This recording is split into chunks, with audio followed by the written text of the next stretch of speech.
Aquela manhã nascia lenta sobre a cidade. O sol filtrava-se entre as árvores da praça central, dourando as folhas que o vento insistia em carregar para os cantos esquecidos do calçamento.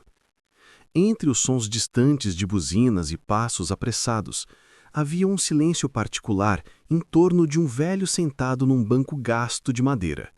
Suas roupas simples, a barba grisalha e o olhar perdido faziam dele apenas mais um rosto invisível em meio à pressa cotidiana. Mas algo nele destoava. Havia uma serenidade que não combinava com a miséria aparente. Um tipo de calma que só existe em quem já viu demais, em quem já enfrentou tempestades internas e externas e aprendeu a sobreviver a todas. Mateus, um jovem eletricista que costumava passar por ali todos os dias a caminho do trabalho, notava aquele homem desde semanas. Havia algo hipnótico na forma como o velho observava o movimento das pessoas, como se estivesse estudando o mundo em silêncio, analisando cada gesto, cada olhar, como quem já conheceu o peso de comandar e o valor de permanecer calado. Naquela manhã, quando uma garrafa plástica rolou até os pés do velho, Mateus se abaixou para pegá-la. O homem agradeceu com um leve aceno, e foi então que o jovem viu. Nas mãos calejadas havia cicatrizes antigas, mas precisas, como marcas deixadas por instrumentos que exigem firmeza. "O senhor vem sempre para cá?" perguntou, num tom respeitoso. O velho sorriu de canto. "Venho. Gosto de observar o que muda e o que nunca muda." Houve um silêncio, daqueles que falam mais que qualquer frase. Mateus sentiu que aquela resposta continha mais do que aparentava, como se o homem tivesse vivido 1000 versões daquela praça, assistido gerações passarem sem perceber que ele continuava ali, imóvel, guardando algo que ninguém mais sabia. Os dias seguintes trouxeram chuva fina e o frio característico do início de junho. Ainda assim, o velho continuava lá, sempre no mesmo banco, com o mesmo olhar sereno. Dessa vez, Mateus levou um guarda-chuva reserva e se aproximou. "O senhor vai acabar pegando um resfriado." "Já peguei coisas piores", respondeu o velho rindo com uma ironia sutil. A conversa, que começou banal, foi se estendendo. Falaram sobre o tempo, sobre o bairro, sobre como o mundo parecia mais apressado e menos atento. O velho contava histórias de lugares distantes, descrevendo montanhas, florestas e cidades como quem realmente esteve nelas.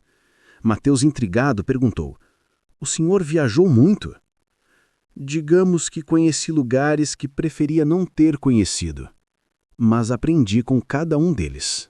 O tom grave de sua voz fez o jovem perceber que aquelas viagens não eram turísticas, eram memórias pesadas, de alguém que já havia enfrentado algo muito maior do que simples distâncias. No fim daquela tarde, quando o vento trouxe o cheiro de terra molhada, o velho olhou para Mateus e disse algo que o desarmou. "Rapaz, você tem o olhar de quem ainda acredita no bem. Não perca isso." Mateus ficou sem palavras. Aquilo o tocou de um jeito que ele não esperava. Era como se aquele estranho soubesse algo sobre ele que ninguém mais via. Sem pensar muito, convidou o homem para jantar na sua casa no dia seguinte. O velho hesitou um instante, mas aceitou com um sorriso discreto, como quem já sabia que aquele encontro mudaria o destino de ambos. Naquela noite, ao deitar-se, Mateus ficou imaginando quem realmente era aquele senhor. Algo em sua postura, mesmo sentado, transmitia autoridade, um tipo de dignidade que nem o tempo conseguiu apagar. E no fundo, ele pressentia, havia um passado grandioso escondido sobre aquelas roupas simples. A casa de Mateus era simples, mas havia nela um calor que o velho sentiu assim que cruzou a porta. A mesa de madeira, as cadeiras gastas e o cheiro de comida caseira o receberam como um abraço antigo. Mateus havia preparado arroz, feijão e frango com batatas, nada sofisticado, mas feito com cuidado. Enquanto servia os pratos, o jovem percebeu que o homem observava tudo ao redor com atenção. Seus olhos se moviam devagar, analisando cada detalhe. A disposição dos quadros, o barulho distante da televisão, o som do vento batendo na janela. Era o olhar de quem aprendeu a registrar o ambiente antes de relaxar. Como se a vida tivesse ensinado que segurança é algo que se mede em silêncio. "Há quanto tempo o senhor mora por aqui?" perguntou Mateus, quebrando o gelo. "Não moro em lugar nenhum há muito tempo", respondeu o velho, sem drama, apenas com uma verdade limpa. "E a família?" Ele sorriu, mas havia uma tristeza discreta nesse gesto. "Às vezes, quando se vive certas coisas, é melhor manter distância de quem se ama." Mateus sentiu o peso daquelas palavras. Não insistiu. Mudou o assunto, perguntou se o velho queria mais comida e ele aceitou, com gratidão sincera. A conversa foi tomando outro rumo. Histórias de juventude, lembranças de um país que já não existe mais. Quando a noite avançou, o velho se levantou para ir embora.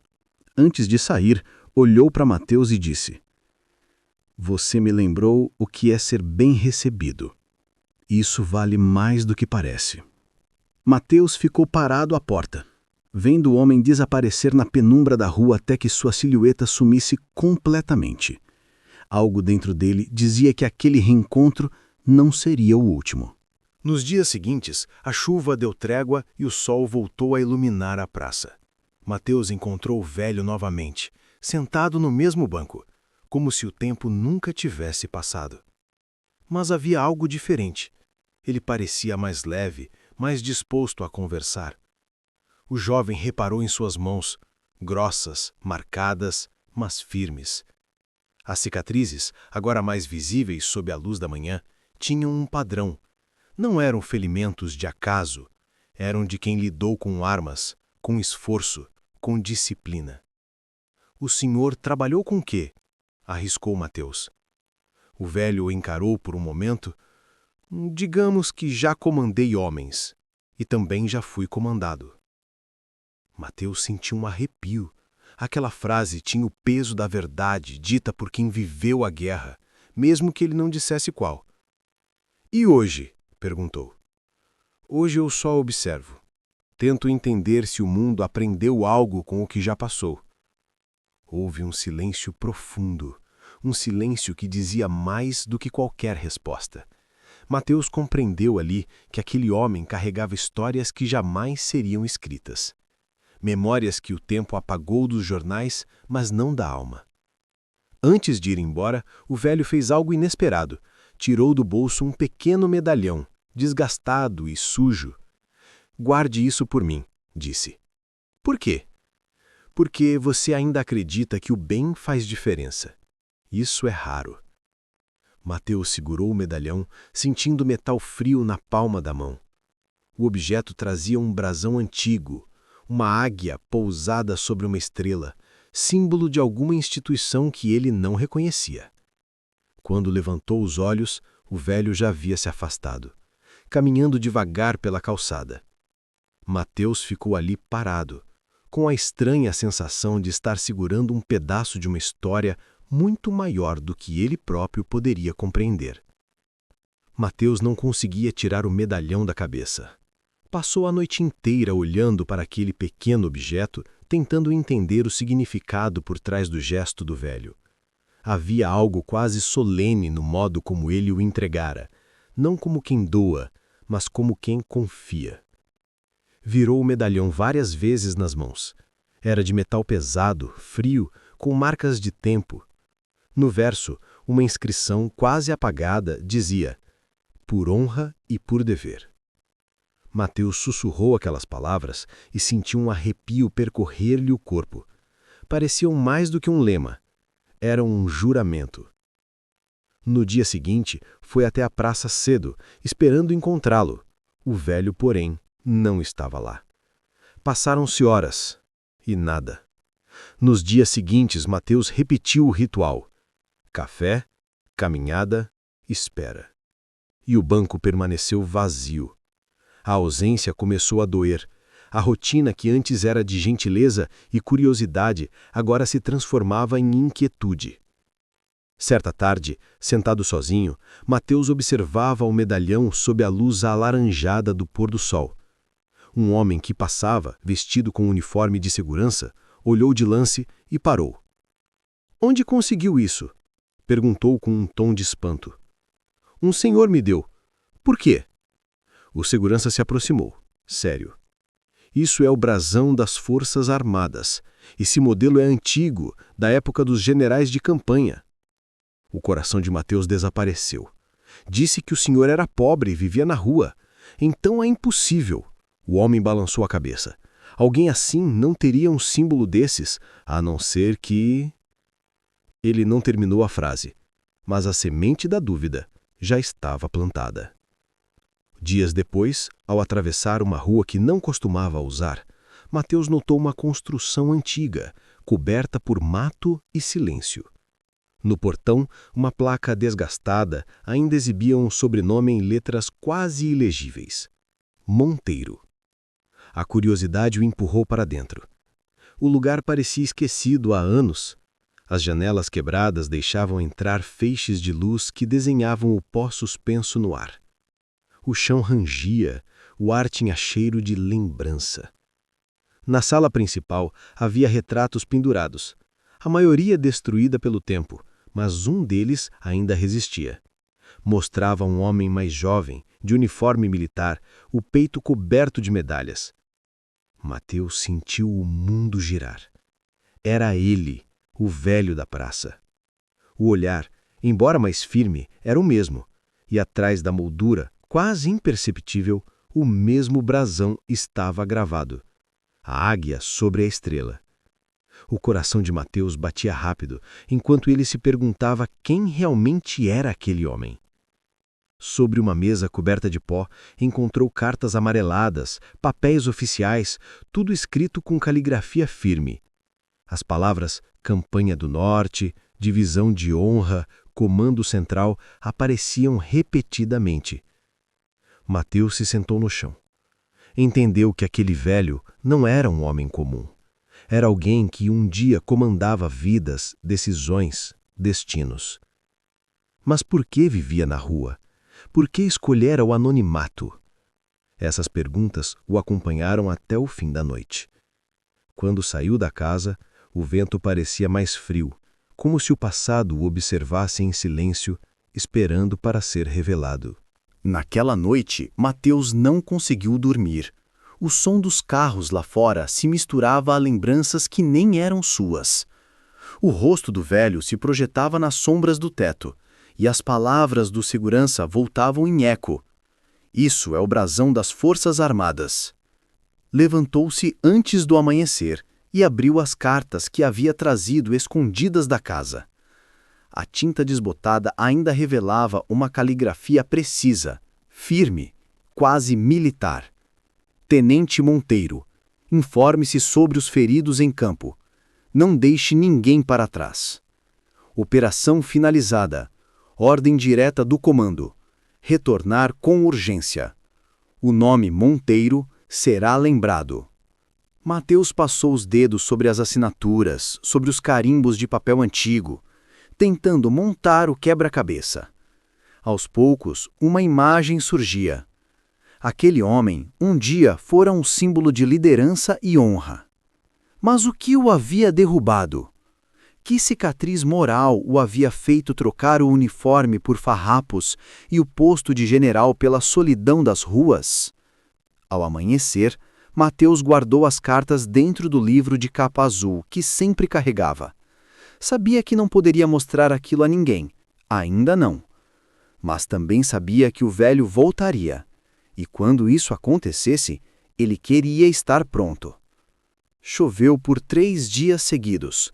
O ar do bairro cheirava a terra molhada e à espera. Mateus continuava indo à praça mesmo debaixo de garoa, como quem guarda uma promessa. No 4º dia, quando o céu finalmente abriu, ele o viu. O velho caminhava devagar, apoiado em uma bengala improvisada, o rosto mais abatido, mas com o mesmo olhar sereno. Levantou-se rápido, o coração acelerado. "Pensei que o senhor tivesse desaparecido." O velho sorriu de canto. "Às vezes é preciso desaparecer para ver quem realmente lembra da gente." Sentaram-se lado a lado, em silêncio. A voz do narrador, agora baixa, parecia deslizar pela alma do ouvinte. Aquele encontro não era comum. Era o reencontro de dois destinos que nunca deveriam ter se cruzado, mas o fizeram porque algo maior os unia: a necessidade de redimir o que foi esquecido. Mateus hesitou. Depois, tirou o medalhão do bolso. Encontrei isto, e também a casa da família Monteiro. O velho parou. O olhar dele mudou, não de medo, mas de aceitação. Então você sabe, a voz era calma, mas havia dor nela. Por que o Senhor vive assim? Se é quem eu penso que é, o Senhor podia ter tudo. O velho olhou o horizonte. Tive tudo. E perdi o que mais importava. O silêncio que se seguiu foi denso, quase palpável. O tipo de silêncio que faz o ouvinte sentir o próprio coração bater. Nos dias seguintes, Mateus começou a vê-lo diferente. Já não via um velho perdido, mas um homem tentando pagar uma dívida com o mundo. Ele começou a ajudar o general nas pequenas coisas. Levava comida, limpava o banco da praça ou simplesmente ficava em silêncio, escutando suas histórias interrompidas. Aos poucos, o bairro passou a notar. Alguns zombavam, outros apenas observavam à distância. Mas Mateus não legava. Quando você entende o que há por trás de uma ruína, passa a respeitar até os escombros. Um dia, ao pôr do sol, o velho apareceu com algo nas mãos. Uma pequena caixa de madeira coberta por poeira e tempo. "Quero que fique com isto", disse ele. Dentro havia fotos antigas. Ele em uniforme, ladeado por homens sorridentes. Ao fundo, bandeiras, medalhas, uma mulher e uma criança. "Minha família", murmurou o velho. "Foram embora quando descobriram o que eu fiz. Nunca me perdoaram." Mateus engoliu seco. "E o senhor os procurou?" "Procurei tarde demais." A voz embargou. "Minha mulher morreu há 10 anos. Meu filho não quis me ver." O narrador fala agora mais baixo, como se estivesse de luto junto a ele. "O tempo tem um jeito cruel de punir. Ele não grita, apenas tira. Tira as pessoas, tira as chances, tira o perdão." O velho olhou o horizonte e acrescentou: "Mas você me ouviu, garoto." "Sim", respondeu Mateus, com lágrimas presas. "E não vou esquecer o que ouvi." O narrador encerra o capítulo num tom lento, quase hipnótico. Quando dois destinos se encontram, um em busca de redenção, o outro de sentido, o universo silencia, porque naquele instante algo divino acontece. Um coração ferido começa a bater no peito de outro. As manhãs começaram a mudar no bairro. O velho Monteiro já não passava desapercebido. As crianças que antes o temiam, agora o cumprimentavam de longe, e algumas até se aproximavam, curiosas com as histórias que ele contava a Mateus. Ainda assim, havia algo sombrio em seu olhar, uma lembrança que o tempo não conseguia apagar. Certa tarde, enquanto ajudavam a pintar um muro da praça, um homem desconhecido apareceu. Era jornalista, enviado de um grande portal de notícias. Carregava um dossiê antigo nas mãos. Perguntou pelo ex-comandante Monteiro. O nome ecoou como um tiro. Os moradores se entreolharam. Mateus sentiu o sangue gelar. O velho, porém, manteve-se calado. O repórter insistiu, dizendo que tinha provas de crimes de guerra, ordens assinadas, relatórios confidenciais. As vozes ao redor começaram a se levantar, misturando espanto e indignação. Alguns deram passos para trás, outros começaram a murmurar julgamentos. Monteiro olhou para o chão, sem se defender. O silêncio dele parecia admitir tudo. Mateus tentou intervir. "Esse homem não é o mesmo que vocês estão pensando." Mas ninguém o escutou. O jornalista continuou, mostrando documentos antigos, fotos antigas, manchetes de jornais esquecidos. E, de repente, tudo o que Monteiro havia tentado enterrar veio à tona diante dos olhos de todos. Quando o repórter se foi, restou apenas o som dos passos que se afastavam e o peso de um silêncio que ninguém sabia como quebrar. Monteiro caminhou até o banco da praça e se sentou, as mãos trêmulas, o olhar distante. Mateus ficou ao seu lado, sem dizer nada. O velho respirou fundo. A verdade sempre encontra o caminho, garoto. As palavras saíram lentas, carregadas de cansaço. Não tenho mais forças para fugir dela. A noite caiu devagar. As luzes das casas se acenderam, mas o banco da praça permaneceu mergulhado em sombra. O vento frio passou levando o som distante de um sino. E por um instante, parecia que o mundo inteiro assistia ao peso daquele silêncio. Nos dias seguintes, o bairro inteiro falava sobre o caso. Nas esquinas, nas padarias, nas redes sociais, o nome Monteiro voltou a circular como uma lenda escura. Alguns diziam que ele deveria ser preso, outros acreditavam que já havia pago caro demais com a própria alma. Mateus, porém, não abandonou o velho. Ia vê-lo todos os dias, mesmo quando ninguém mais ousava se aproximar. Levava comida, ajudava a limpar o espaço da praça e ficava em silêncio quando o general simplesmente não conseguia falar.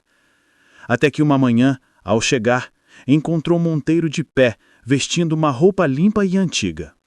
Vou entregar o que resta da minha verdade, antes que inventem uma nova.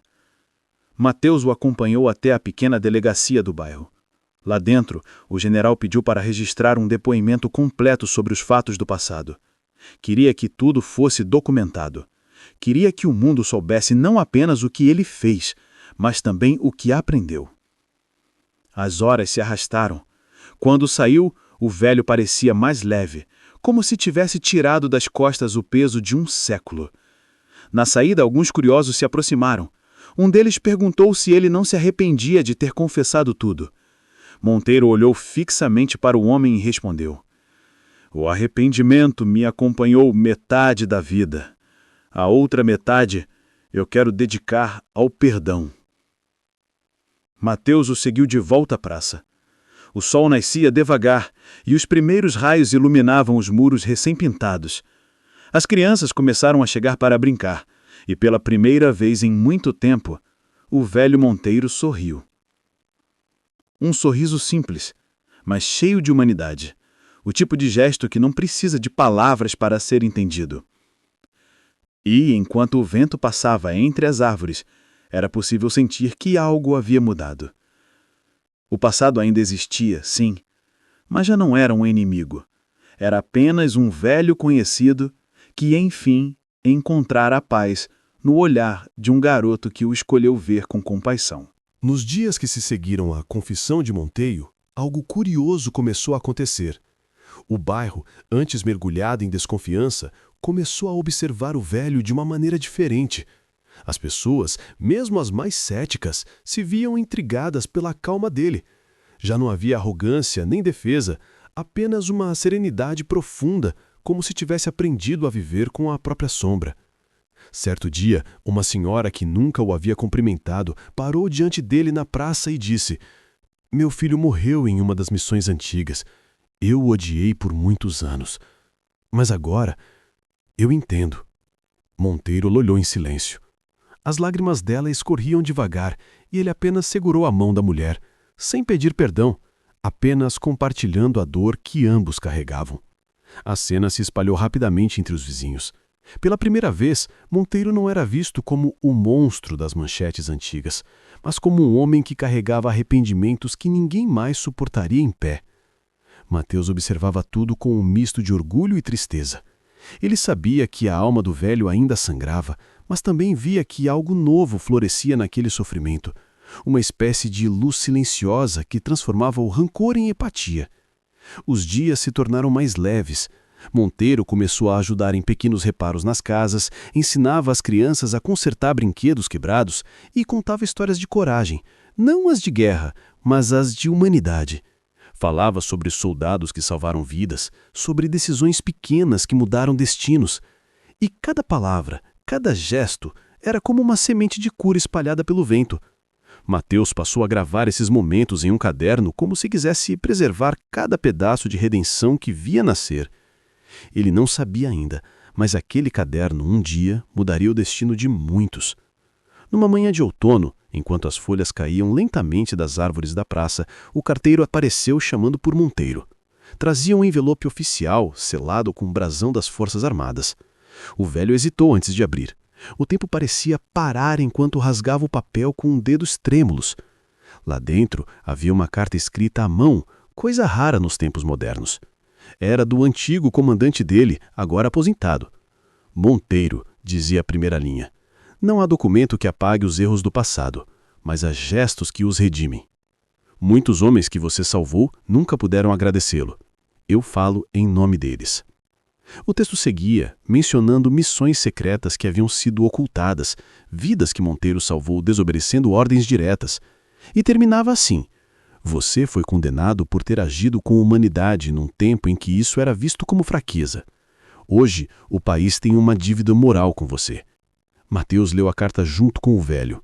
Quando terminou, os olhos dele estavam marejados, mas o sorriso era sereno. Viu, Aroto? Disse Monteiro. Às vezes, a justiça chega atrasada, mas ela vem.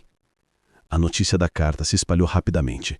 Os jornais voltaram a falar sobre ele, mas agora com outro tom, não de escândalo, e sim de reparação. O repórter que havia confrontado antes voltou à praça, pedindo uma nova entrevista. Dessa vez, Monteiro aceitou. Falou não sobre guerra, mas sobre perdão. Disse que um homem só encontra paz quando aceita que nem o passado, nem a culpa podem definir o seu fim. O vídeo da entrevista se espalhou pelas redes com milhões de visualizações. E nas mensagens, nos comentários, nas cartas enviadas de todo o país, um mesmo sentimento se repetia: gratidão. O general que todos haviam julgado agora era visto como símbolo de humanidade, um lembrete de que até as almas marcadas pela dor podem um dia reencontrar a luz. A repercussão da entrevista foi imensa. Em poucos dias o nome de Monteiro voltou a ocupar as manchetes, mas dessa vez com outro tom. Não de escândalo, e sim de reparação. Os falavam de arrependimento, honra restaurada e a história que o país esqueceu de contar. As pessoas começaram a visitar a pequena praça onde ele passava as manhãs. Alguns traziam flores, outros cartas. Um grupo de veteranos, homens de rostos marcados pelo tempo, veio de outras cidades apenas para apertar a mão dele.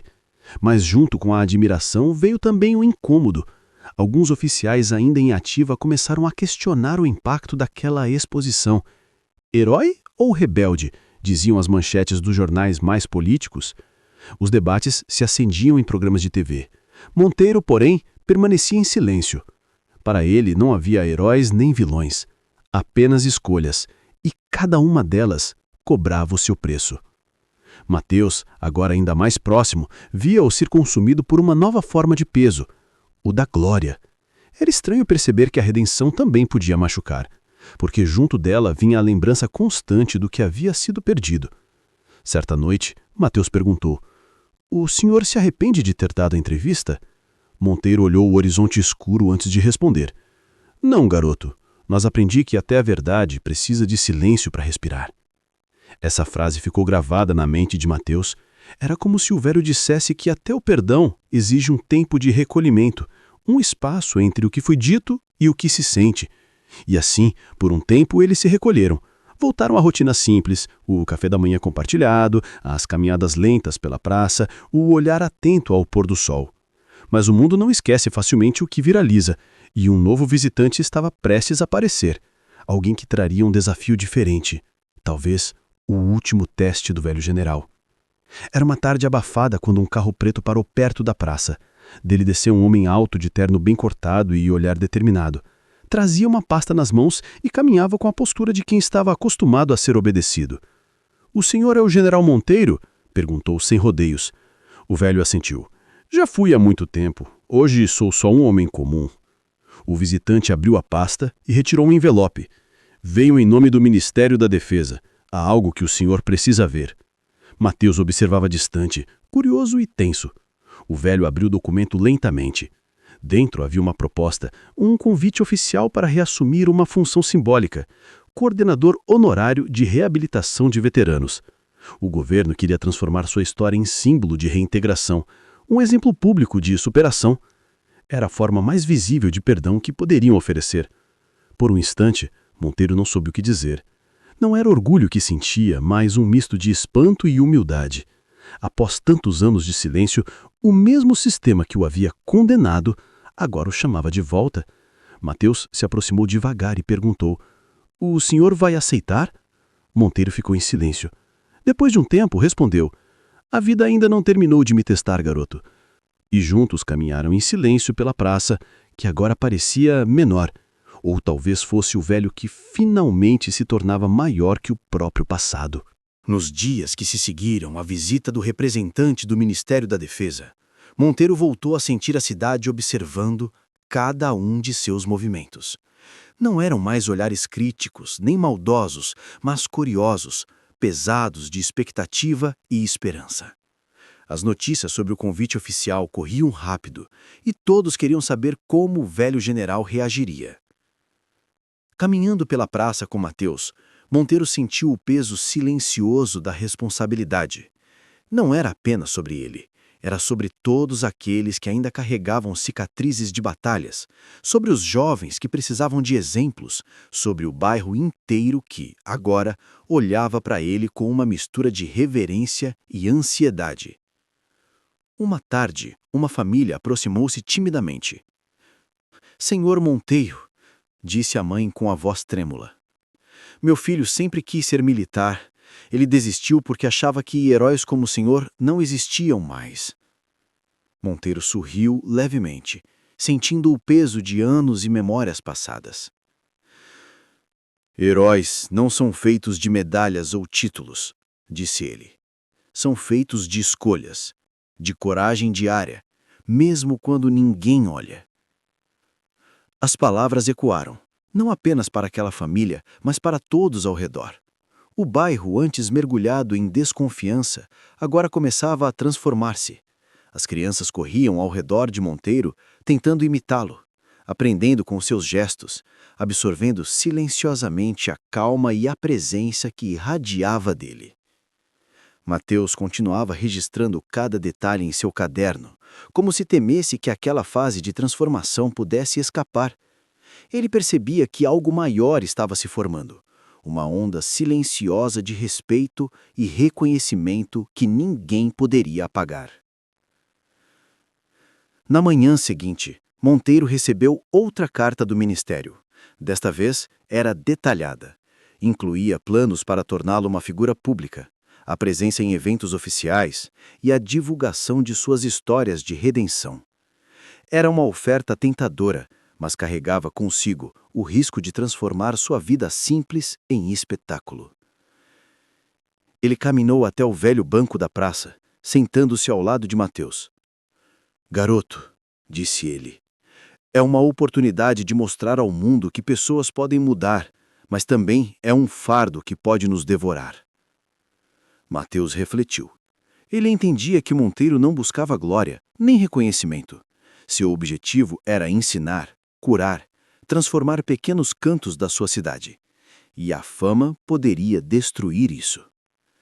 Entretanto, os sinais da cidade já eram claros. Vizinhos, comerciantes e até autoridades locais vinham espontaneamente oferecer apoio. Era como se a própria comunidade tivesse escolhido Monteiro como símbolo de redenção. Naquele momento, Monteiro percebeu que seu passado não poderia mais ser apagado, mas poderia ser transformado em algo útil. Não para ele, mas para todos que precisavam ver que mesmo as sombras mais profundas poderiam se tornar luz.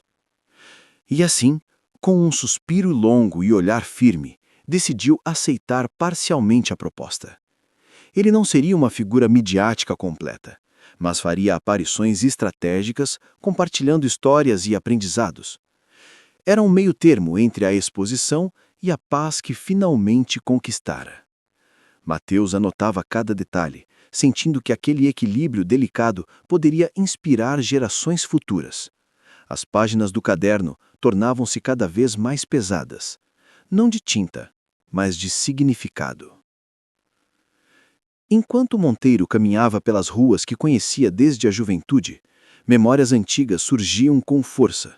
As fachadas das casas, os postes de iluminação quebrados, o cheiro do pão recém-assado pela manhã, tudo evocava momentos de glória e de dor. Cada passo parecia conversar com o passado. Lembranças de decisões difíceis, de camaradas perdidos, de escolhas que haviam definido quem ele era. Uma tarde, no pequeno mercado do bairro, um homem aproximou-se timidamente. "General Monteiro", disse ele com a voz carregada de respeito. "Meu pai serviu com o senhor. Sempre falava do seu caráter." Monteiro sentiu o coração apertar. Ele recordou não apenas o pai daquele homem, mas todos os que haviam confiado nele, todos os que haviam acreditado no que ele representava. Era uma conexão invisível, tecida entre gerações, lembrando que a história de um homem nunca está isolada. Enquanto Mateus observava ao lado, percebeu a transformação que ocorria não só nos outros, mas no próprio Monteiro. O peso do passado que antes o esmagava silenciosamente começava a se tornar combustível para o bem. Cada história lembrada, cada memória compartilhada, tornava-se uma lição de vida, para ele, para Mateus, para todos que escutassem. Os dias seguintes trouxeram pequenos milagres silenciosos. Monteiro começou a ajudar vizinhos com tarefas simples, mas significativas, consertos em cortas, consertos em brinquedos das crianças, aconselhando adolescentes que estavam prestes a seguir caminhos errados. A cidade começou a perceber que suas ações não eram gestos isolados, mas sinais de algo maior, um propósito silencioso, mas imenso. Uma senhora idosa, conhecida por seu temperamento rígido e críticas constantes, aproximou-se com um sorriso contido. "Monteiro, eu nunca imaginei que pudesse confiar em alguém tão humano." Ele apenas sorriu sem palavras. O silêncio dizia mais do que qualquer discurso. A confiança estava sendo reconstruída, tijolo por tijolo, gesto por gesto. As crianças do bairro, antes assustadas com sua presença e fama, começaram a correr ao seu redor pedindo conselhos e ouvindo atentamente suas histórias. Ele falava de coragem, de escolhas, de erros e acertos, transmitindo lições que nenhuma escola poderia ensinar. Mateus registrava tudo, cada expressão, cada reação, cada transformação silenciosa no olhar das pessoas.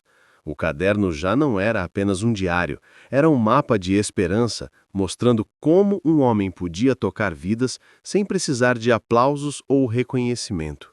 E enquanto a noite caía sobre o bairro, Monteiro sentia pela primeira vez que, apesar do passado pesado, algo novo florescia, uma rede de respeito, confiança e compaixão que ninguém poderia quebrar. O bairro que antes olhava para Monteiro com desconfiança e medo, começava a vê-lo de outra forma. As pessoas percebiam que, por trás da fama e do passado militar, havia um homem que conhecia a fragilidade humana e a força do arrependimento. Cada sorriso que oferecia, cada gesto simples de ajuda, era recebido com surpresa e gratidão. Uma tarde, um jovem se aproximou dele. "General, eu nunca acreditei que alguém como o senhor pudesse se importar conosco."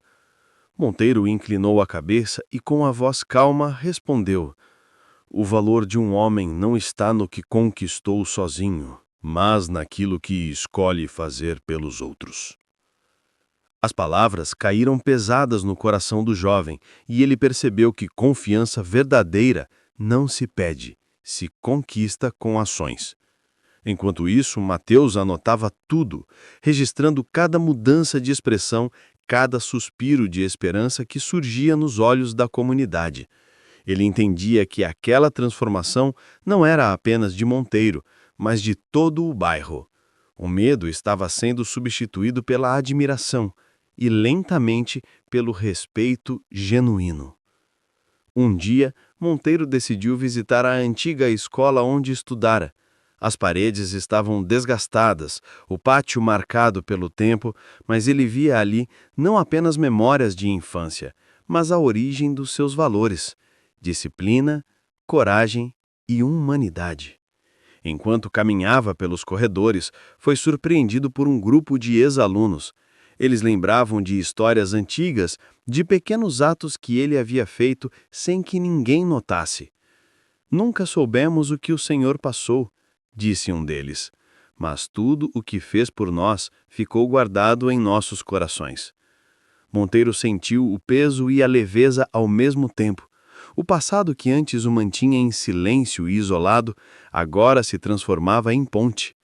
Cada ato escondido, cada gesto aparentemente pequeno começava a ganhar sentido à medida que se revelava àqueles que precisavam compreender. Mateus percebeu que aquele capítulo da vida de Monteiro não era apenas sobre redenção individual, era sobre a capacidade de transformar uma comunidade inteira através da honra silenciosa e da integridade. E enquanto o dia terminava, com o sol se pondo por trás das paredes da escola, todos sentiram que algo poderoso havia nascido naquele encontro. O respeito que nasce do reconhecimento e da verdade compartilhada.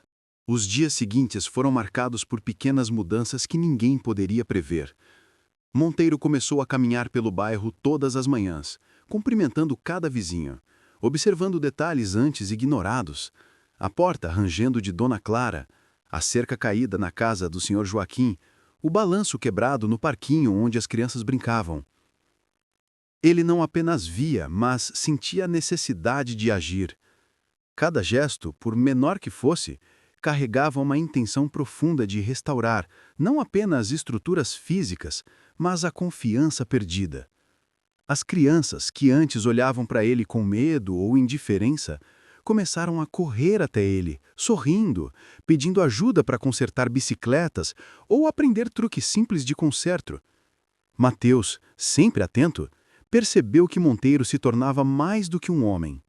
Tornava-se um símbolo vivo de integridade, alguém capaz de inspirar ações silenciosas de bondade e responsabilidade. Um vizinho comentou: "Nunca pensei que o general velho se tornaria o coração do nosso bairro." E todos concordaram em silêncio, sentindo que algo profundo havia mudado. Em meio a esse novo ritmo de vida, Monteiro formou laços inesperados. O jovem André, filho de uma viúva que lutava para sustentar a família, aproximou-se do velho com hesitação. "General, posso ajudá-lo em algo?" Monteiro sorriu, um sorriso que carregava décadas de experiências e aprendizados. "André, não é sobre o que você pode me ajudar. É sobre o que podemos fazer juntos pelo bairro." Assim começaram a trabalhar lado a lado, consertando portas, restaurando bancos, ensinando as crianças a valorizar o cuidado com o espaço ao redor. Cada ação carregava uma lição silenciosa: responsabilidade, cooperação e respeito. A amizade deles se tornou referência. Não era apenas mentor e aprendiz, mas duas gerações aprendendo a viver com dignidade e propósito, compreendendo que, mesmo em um mundo marcado por erros e desconfiança, a lealdade e o esforço sincero sempre encontrariam seu lugar.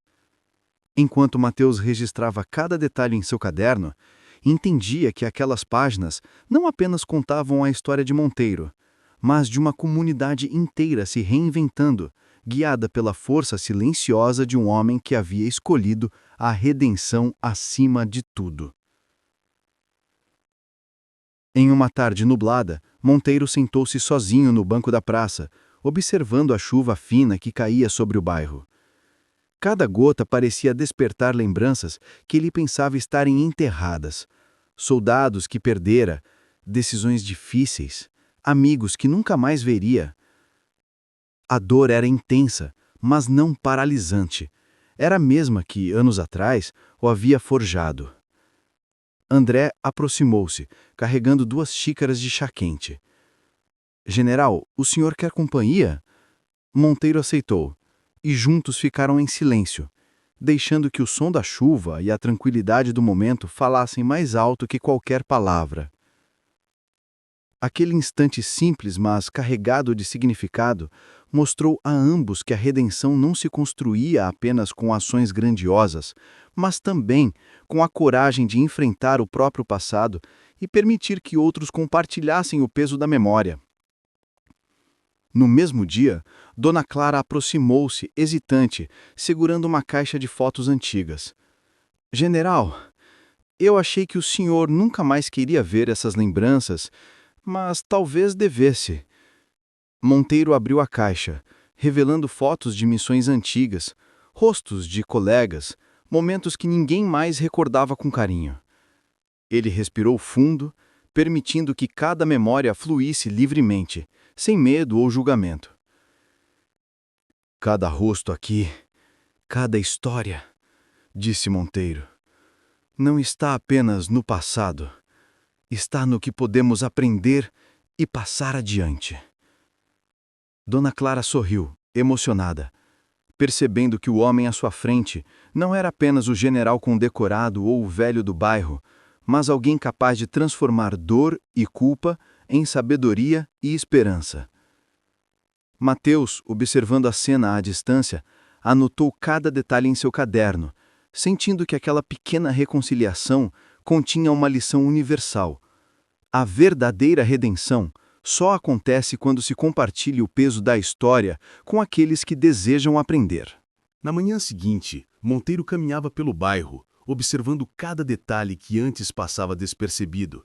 Janelas abertas, crianças correndo, vizinhos cumprimentando-se com cordialidade. Ele percebeu que, mesmo sem grandes atos, sua presença silenciosa começava a transformar o ambiente. Chegou à oficina improvisada de André, onde os jovens aprendiam a consertar bicicletas e pequenos motores. Sem dizer nada, começou a ajudar, ajustando peças com precisão, mostrando técnicas e transmitindo paciência. Não era apenas ensinar mecânica, era ensinar disciplina, cuidado e respeito pelo trabalho do outro. O bairro inteiro passou a notar a mudança. Pequenos gestos de bondade começaram a se multiplicar, inspirados pela postura firme, porém humilde, do velho general que antes todos temiam. Alguns dias depois, uma pequena multidão se reuniu na praça para agradecer por uma ação inesperada. Monteiro ajudara a reparar o telhado de uma casa prestes a desabar com a chuva. Não esperava reconhecimento, mas foi surpreendido pelo sorriso sincero da família beneficiada. Não precisamos de aplausos, apenas queremos que saiba que nos ajudou a sentir segurança de novo, disse a filha da família com os olhos marejados. O sentimento no bairro começou a mudar. Aqueles que antes julgavam, agora observavam com curiosidade e respeito. A figura do velho general, que carregava memórias pesadas, começava a ser reconhecida não apenas pelo passado militar, mas pela capacidade de inspirar, curar e ensinar. Mateus, registrando cada cena, sentia que o caderno em suas mãos já não era apenas um diário, mas um registro de transformação, da força silenciosa que surgia quando alguém aceitava seu passado e optava por construir algo maior para os outros. Os dias seguiam com um ritmo silencioso, quase ritual, mas cheios de significados que se infiltravam lentamente nos corações de todos ao redor. Monteiro, agora mais do que nunca, percebia o impacto de sua presença, não através de palavras grandiosas ou gestos heróicos, mas por meio das pequenas mudanças que observava no olhar das pessoas, nas conversas entre vizinhos, no respeito que começava a surgir mesmo entre os mais céticos. Era como se o bairro inteiro respirasse diferente, sentindo que algo invisível e poderoso havia se instalado em cada esquina, em cada passo. A humildade de Monteiro, sua firmeza tranquila, a serenidade de quem já enfrentara guerras e sabia que o verdadeiro poder não estava nas armas ou no prestígio oficial, mas na forma como se tocava a vida alheia, estava se espalhando silenciosamente. Naquela manhã, Monteiro decidiu visitar novamente o pequeno orfanato no final da rua principal. As crianças o receberam com entusiasmo contido, sabendo que sua presença significava algo maior que diversão. Significava aprendizado, disciplina e confiança. Ele não falava de guerra ou de grandes conquistas. Falava de escolhas, de como um ato simples podia transformar o destino de alguém. Enquanto consertava uma velha bicicleta quebrada, observava cada detalhe. O olhar curioso de um menino tentando entender como a engrenagem girava, a forma como uma menina segurava a chave com cuidado, tentando imitar o gesto do velho, e a atmosfera de cooperação silenciosa que se formava em torno daquilo que antes seria apenas uma tarefa banal. Monteiro lembrava-se de seus dias de general, de cada comando dado, de cada decisão que poderia ter custado vidas. Mas ali, naquele pequeno bairro, ele sentia que cada gesto valia mais do que qualquer medalha ou reconhecimento oficial. Cada criança aprendendo algo novo, cada vizinho ajudando o outro, cada sorriso sincero que surgia era uma medalha invisível gravada na memória de Monteiro e de todos que participavam daquela transformação silenciosa. Mais tarde, enquanto caminhava pela praça, percebeu que a praça, antes apenas um ponto de passagem, havia se tornado um espaço de convivência.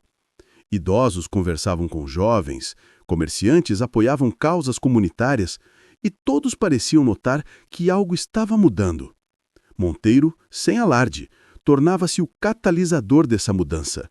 Ele não precisava de aplausos, mas sentia uma satisfação silenciosa ao perceber que o bairro estava aprendendo a confiar novamente, a acreditar que cada ser humano tinha potencial para fazer a diferença independentemente de sua origem ou passado.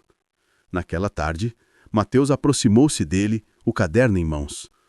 "Monteiro, você percebe como tudo está mudando?" disse o jovem com uma mistura de admiração e espanto. Monteiro apenas assentiu, olhando para o horizonte, para as casas alinhadas, para as crianças brincando e para os adultos que agora se cumprimentavam com respeito mútuo. Às vezes, a verdadeira guerra não é contra um inimigo visível, mas contra a indiferença, o rancor e o medo que carregamos dentro de nós. E nessa frase, sem perceber, Monteiro resumia décadas de vida, de batalhas internas e externas. O bairro inteiro, sem saber, absorvia essa lição. Cada gesto de ajuda, cada palavra de conforto, cada ato de bondade silenciosa se espalhava como ondas em um lago tranquilo, e o que começou como a redenção de um homem transformava-se na redenção de todos que cruzavam seu caminho. Quando a noite caiu, Monteiro caminhou até o topo da colina que margeava o bairro. Observou as luzes das casas se acenderem, cada uma com sua história, cada uma com seus medos e esperanças. E ali, sozinho, sentiu algo profundo, a consciência de que, mesmo sem perceber, havia deixado marcas eternas, uma espécie de legado invisível, feito não de medalhas ou títulos, mas de vidas transformadas. O silêncio da noite agora era testemunho da redenção que acontecia diante dos seus olhos. A redenção de uma comunidade e de si mesmo. A manhã seguinte trouxe um ar diferente para o bairro. Havia uma sensação de leveza, quase palpável, que não existia antes. As pessoas caminhavam pelas ruas com olhares mais atentos, não apenas ao redor, mas para dentro de si mesmas. Parecia que, em algum ponto, cada gesto de Monteiro havia plantado sementes de reflexão, coragem e empatia que finalmente floresciam. Ele caminhava devagar, absorvendo cada detalhe. O vento balançando suavemente as folhas das árvores, o som distante das crianças brincando, o barulho rítmico de passos que se cruzavam e o cheiro da terra molhada após a leve chuva da noite anterior. Cada um desses pequenos elementos era carregado de significado, porque ele os sentia com a intensidade de quem já enfrentou a guerra e agora compreendia que a paz também exigia atenção plena. Monteiro chegou à praça principal e viu um grupo de vizinhos reunido, discutindo planos para a manutenção do bairro e para pequenos projetos comunitários. A colaboração não era mais imposta, era espontânea, nascida do respeito, da compreensão e da confiança que se espalhara silenciosamente. Ele observava cada rosto, cada expressão, cada gesto. reconhecendo não apenas a transformação deles, mas também a sua própria. Era impossível separar o impacto de sua presença do crescimento emocional e moral da comunidade. Ambos eram indissociáveis, cada um refletindo o outro num ciclo contínuo de aprendizado e empatia. Naquele instante, Mateus aproximou-se novamente, com o caderno agora mais cheio do que nunca. Monteiro, tudo isso... Começou sem conseguir terminar a frase, porque as palavras pareciam pequenas demais para descrever o que sentia. Eu sei, interrompeu o velho com um leve sorriso. Mas não se trata de mim. Olhe ao redor. Veja o que nasceu da paciência, da atenção e da humildade. O que começou como a minha redenção, tornou-se a redenção de todos vocês. Monteiro percebeu que cada morador carregava agora em si a consciência de que pequenos atos de bondade podiam se multiplicar de maneiras invisíveis e poderosas. O garoto, que antes tinha medo de se aproximar das pessoas, agora ajudava outros a consertar brinquedos. A menina, que duvidava de suas próprias capacidades, começou a liderar pequenas iniciativas comunitárias. E os adultos, que antes se mantinham distantes, passaram a colaborar entre si, não por obrigação, mas por escolha genuína. Era uma transformação que nenhuma autoridade poderia impor, mas que florescia naturalmente, silenciosa e firme. Enquanto o sol começava a se pôr, Monteiro caminhou até a colina que margeava o bairro, contemplando as casas iluminadas, os rostos que refletiam esperança e o horizonte tingido de dourado. Ele sentiu, finalmente, a dimensão completa daquilo que havia iniciado sem perceber. Não se tratava apenas de reparar bicicletas, auxiliar crianças ou ouvir confissões. Tratava-se de tocar almas, de permitir que a empatia se espalhasse e que cada coração carregasse a força silenciosa da redenção. No fim do dia, o bairro parecia respirar em um sono. Cada casa, cada rua, cada praça, carregava agora a marca invisível de um homem que havia decidido viver com coragem e compaixão. E mesmo quando Monteiro desapareceu da vista, caminhando lentamente para longe, as pessoas sabiam que sua presença ainda estava ali, gravada nas pequenas mudanças, nos sorrisos que surgiam espontaneamente, nos gestos de bondade que continuariam a multiplicar-se. A luz que ele acendeu não se apagaria, permaneceria, invisível, silenciosa, mas eterna, como o verdadeiro significado da redenção. E assim, a história de Monteiro e de Mateus terminava não com aplausos, mas com a certeza de que o bem verdadeiro não precisa ser proclamado. Ele simplesmente acontece, e aqueles que têm olhos e coração atentos o reconhecem para sempre.